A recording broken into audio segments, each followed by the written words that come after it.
सांसद रमेश बिधूड़ी की एक टिप्पणी ने संसद के विशेष सत्र के खत्म होते होते नया हंगामा खड़ा कर दिया है। खासतौर से एक दिन पहले जहां पार्टियां महिला विधेयक का क्रेडिट लेने की रेस में दौड़ रही थी, वहीं अब सारी बहस शिफ्ट होकर रमेश बिधूड़ी के एक बयान पर आ गई। बिधूड़ी ने सांसद दानिश अली को लेकर इतनी आपत्तिजनक टिप्पणी की कि उस बयान को न सिर्फ लोकसभा की कार्यवाही से हटा दिया गया, बल्कि चर्चा के दौरान सदन में मौजूद रक्षा मंत्री राजनाथ सिंह ने फौरन इस पर अफसोस भी जाहिर कर दिया।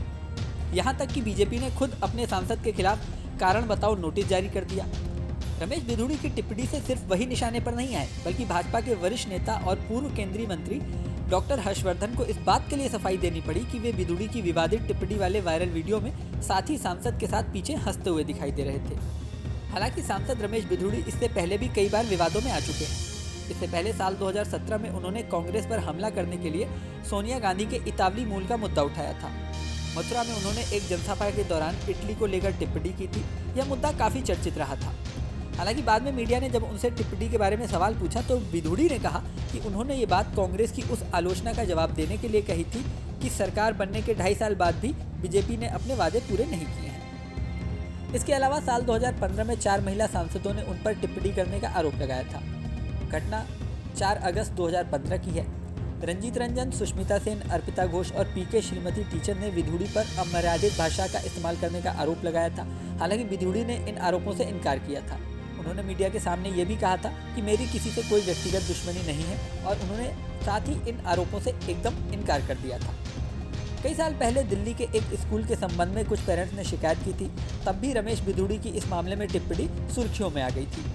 हालांकि इन बयानों से इतर बात करें तो वह शहरी विकास, ओबीसी कल्याण, श्रम और रोजगार संबंधित कई समितियों में शामिल रहे हैं। बिधूड़ी बुजुर्गों के लिए स्वास्थ्य शिविर आयोजित कराते रहते हैं। रमेश बिधूड़ी दिल्ली के रहने वाले हैं। वह दिल्ली में जन्मे और बीकॉम LLB की डिग्री ली।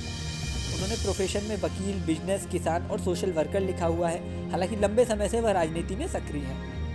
वह 2003 से मई 2014 तक लगातार 3 बार दिल्ली में विधायक रहे।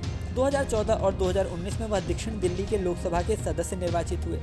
हालांकि अब दानिश अली पर टिप्पणी वाले प्रकरण के बाद उनके पॉलिटिकल करियर को लेकर भी सवाल उठ रहे हैं। उनकी पार्टी बीजेपी ने उन्हें कारण बताओ नोटिस जारी कर दिया है। साथ ही जयराम रमेश, मोइना मित्रा, अखिलेश यादव सहित तमाम दलों के नेताओं ने उन पर कार्रवाई करने की मांग कर दी है। सबसे बड़ी बात, यह विवाद ऐसे समय में हो रहा है जब कुछ ही महीनों बाद कई राज्यों में विधानसभा चुनाव है। यही नहीं, अगले साल लोकसभा चुनाव भी होने हैं। अब रमेश बिधूड़ी के राजनीतिक भविष्य पर लोगों की नज़र लगी हुई है। साथ ही राजनीतिक विश्लेषक इस बात का भी अनुमान लगा रहे हैं कि कई राज्यों के विधानसभा चुनाव तक यह मुद्दा गर्म रहता है या फिर ठंडे बस्ते में चला जाता है। इस वीडियो में फिलहाल इतना ही। जल्दी नया वीडियो लेकर आपके सामने फिर आएंगे। बने रहें न्यूज़ नेशन पर।